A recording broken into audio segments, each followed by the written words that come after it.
अथर्व, असावरी. मला वाटलं ओळखतोस की नाही. अगं तुला कसं विसरी, म्हणजे तुझ्यामुळे तर शाळेत असताना एवढा बेदम मार खाल्लाय ना मी. माझ्यामुळे?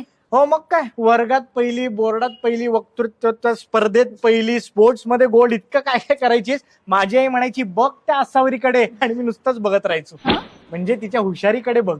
अच्छा, असं होय. बाय द वे, मग काय करतेस काय सध्या? सध्या मी घर सांभाळते. एवढी हुशार मुलगी घर सांभाळतीये. आजकाल घर सांभाळणं म्हणजे कर्तृत्व असं कोणाला वाटतच नाही यार.